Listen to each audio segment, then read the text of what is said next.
হাই friends, এইটো কি চিনি পাইছেনে? কচু লতি বুলি কয়। খাওঁতা বেছি নাই, অকলে ময়ে খাম। জানো কেনেকৈ বনাওঁ, শুকান মাছে বনাম বুলি ভাবিছোঁ। আহক দেখাওঁ।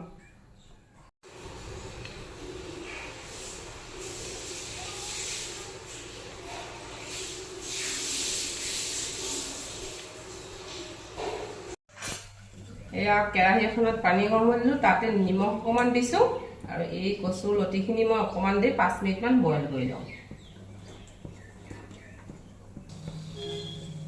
এইপিনে শুকান মাছ কেইটামান লৈ ল'ম তাত কচু লতিত দিবলৈ।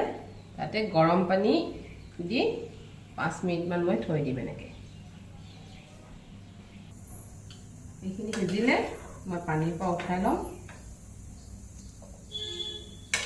এয়া মই মাছখিনি, শুকান মাছখিনি ধুনীয়াকৈ ধুই ল'লোঁ গৰম পানীত তিয়াই। এয়া লতিখিনি এতিয়া মই দুইখিনি লগ লগাই ধুনীয়াকৈ ভাজিম। সেইখন কেৰাহী গৰম হ'বলৈ দিলোঁ। তেলটো গৰম হোৱাত মই ইয়াতে অকণমান পাঁচফোৰণ দিম। এয়া প্ৰথমতে দিম পিঁয়াজ, তাৰপিছত গোটাকৈ মই নহৰু দি দিছোঁ আৰু ইয়াতে কেইটামান শুকান জলকীয়া।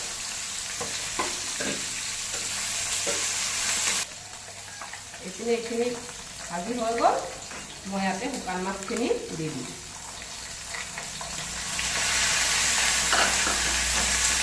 লগতে হালধি আৰু নিমখ দিম।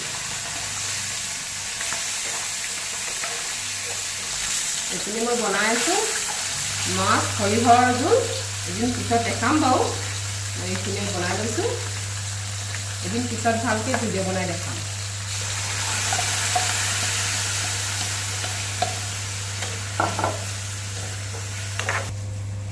শুকান মাছখিনি ফ্ৰাই হ'লত মই কচু লতিখিনি, বইল কৰি থোৱা কচু লতিখিনি দি দিছোঁ।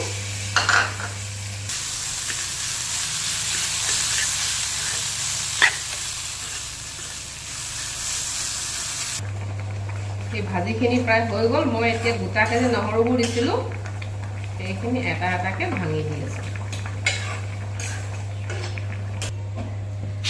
ফ্ৰেণ্ডছ, এয়া একেবাৰে ৰেডি কচু লতি উইথ শুকান মাছ।